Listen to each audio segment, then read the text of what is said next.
Now, you, of course, you had a bunch of valets throughout your career. You know, we talked about Francine. Mm-hmm. Talk about Sherri Martel before that. You know, I would imagine, you know, with her experience, you know, you being, you know, on the other side of the road, heel, you know, for the first time, you know, probably memorable for you, helpful for you. And talk about Sherri if you could, because you guys were together for a good amount of time, but before it was national. Yeah. First of all, Sherri was phenomenal. Sweetheart of a person, damn good at what we do. I've always said, like, prior to that, and I take flack for this, but it's my personal belief. I've never been, like, knocked out by women's wrestling. I do see more today that are working harder at it. But even back then, Sherri and Medusa, they wrestled like guys. Yeah. They didn't do the, you know, gut wrench for body slam or the lower drop kicks or whatever. They were both damn tough in the ring. And then later, Jazz. When Jazz came to ECW, I just told the story last night to a friend of mine. We wrestled in Birmingham one time that I recall, ECW. Horrible weather coming in that day. The flights were all delayed. So we couldn't we would do like tryouts before the show. Of course, we couldn't then because we had to get the show going. And then afterwards, we were in Battle Auditorium, me, Taz, Candido, Tammy, Franny, Bubba, Devon. There were a whole bunch of us sitting up there. And they're doing the tryouts. And I didn't have my glasses on. You know, so I'm talking with them, and somebody's in the ring. I said, hey, who's the black guy in the ring? He's damn good. And they started laughing. And I said, you know, the guy in the ring, he's really watching. He's tight. And they keep laughing. And finally, Taz or somebody, that's a chick. What the hell it is? I said, in the ring right now. And I got so pissed off. I walked down. I was going to prove to this as a guy. And it was Jazz. And my God, did she...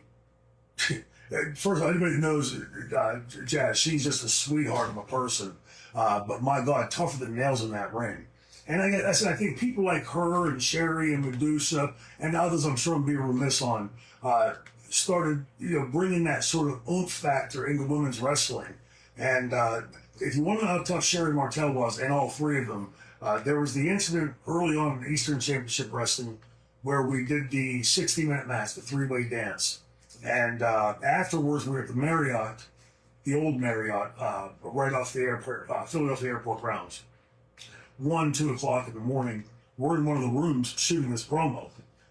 Terry, of course, still had the belt, and I bust in on it, and we get into verbal confrontation, and then he smacks me, and we go at each other, and there's a pull apart. Now, in a pull apart, for the workers out there know that like you don't shoot that, like you work it, right?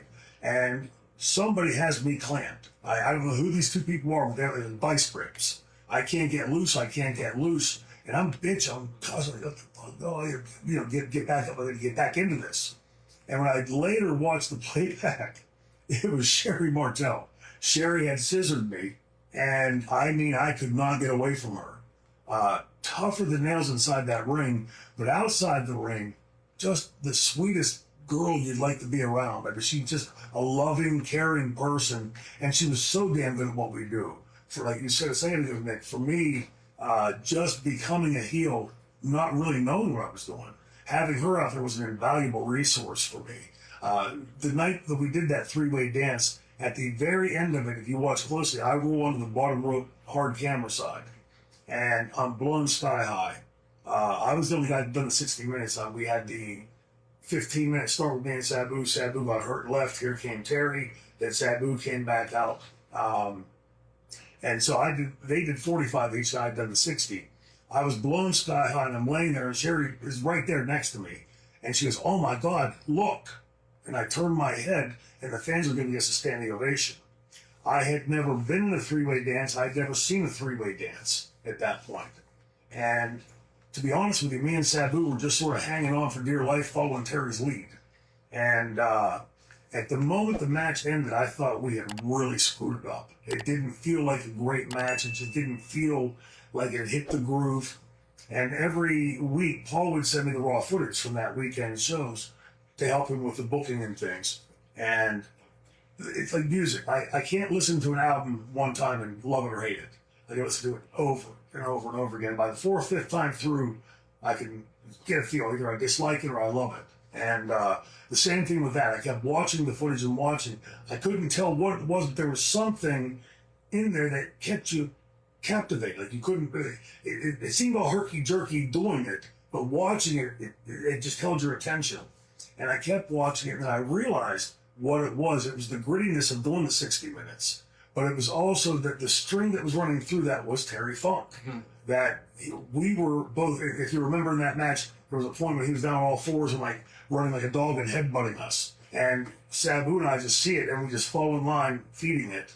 And then, of course, the infamous three-way sleeper, where that was never spoken about before. And people always come and say, hey, how'd you guys set that up? And what was said about it? Who instigated it? There was no talk about that. I was down. He had gotten Sabu in the sleeper, and they were right in front of me, facing my right. Camera left, and stage left. And I could see it perfectly. They're right here. They're right in the line for it. I went to hit the ropes, and most people would have thought that I was coming to the clothesline, right, to knock one of them off, to knock Funk off of Sabu. And at the very last second, the call for ropes, watch closely, and you'll see both of them do this. They come down a little bit, so Terry's neck is more in line where I would come, so I wouldn't have to sort of reach up and fight around for it. They were so professional, those two guys, that they were even aware of what they were doing to help me smoothly get into this three-way sleeper. And, you know, now the iconic picture of the three heads totem pulled, it's pretty much become a standard in 3 or 4 way dances. And again, that was Funk. You know, we were following Funk's lead on that because he was the veteran, he was the legend. But I mean, I think those words get thrown around way too liberally in the business today. Legends and icons and all that. Terry Funk was the real deal. Oh, you know, real star.